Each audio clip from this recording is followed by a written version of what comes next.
Everyone, this is Tim from Your 6 Studios. Today in this video, I'm going to show you how to fix your Roku remote not working or connecting. So the first thing you want to do is just flip it around and then remove the batteries. Then go up to the Roku and unplug it from the wall outlet for about 5 seconds and then plug it back in.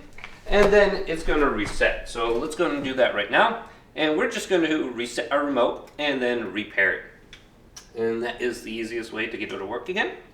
So I'm going to plug it back in and then wait until we get back to the home screen and we'll put the batteries back into our remote. And also we can get the buttons on the side to work if they're not. So let's put the batteries back in. Now if you have the version with the sync button, you'll probably see it near the batteries. If not, what we'll need to do is hold down the back button and the home button.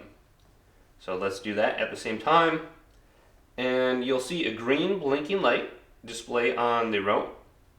You can go ahead and let go now, and you'll get a notification on your screen after about a minute that says repairing or re-adding the remote. So you might actually have to get closer to your Roku TV or actual 4K and make sure there's a clear signal here, otherwise it might not detect it. So you can see I'm really close here. Now it should pop up on the screen.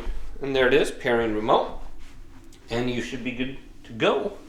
Now if you're trying to get like your volume controls to work, you're going to have to go to settings here. So let's wait for this to finish pairing, and then we can go to that option. So it looks like it's still going. So let's go up to settings now. Looks like I'm connected. So let's go to settings, go down to remote devices, remotes, voice remote, about. Then you can go to set up TV controls. You can go to IR or CAC. IR is probably going to be working a little bit easier. Now it'll say, what kind of TV do you have? So I got the Amazon Fire TV. You go to change brands.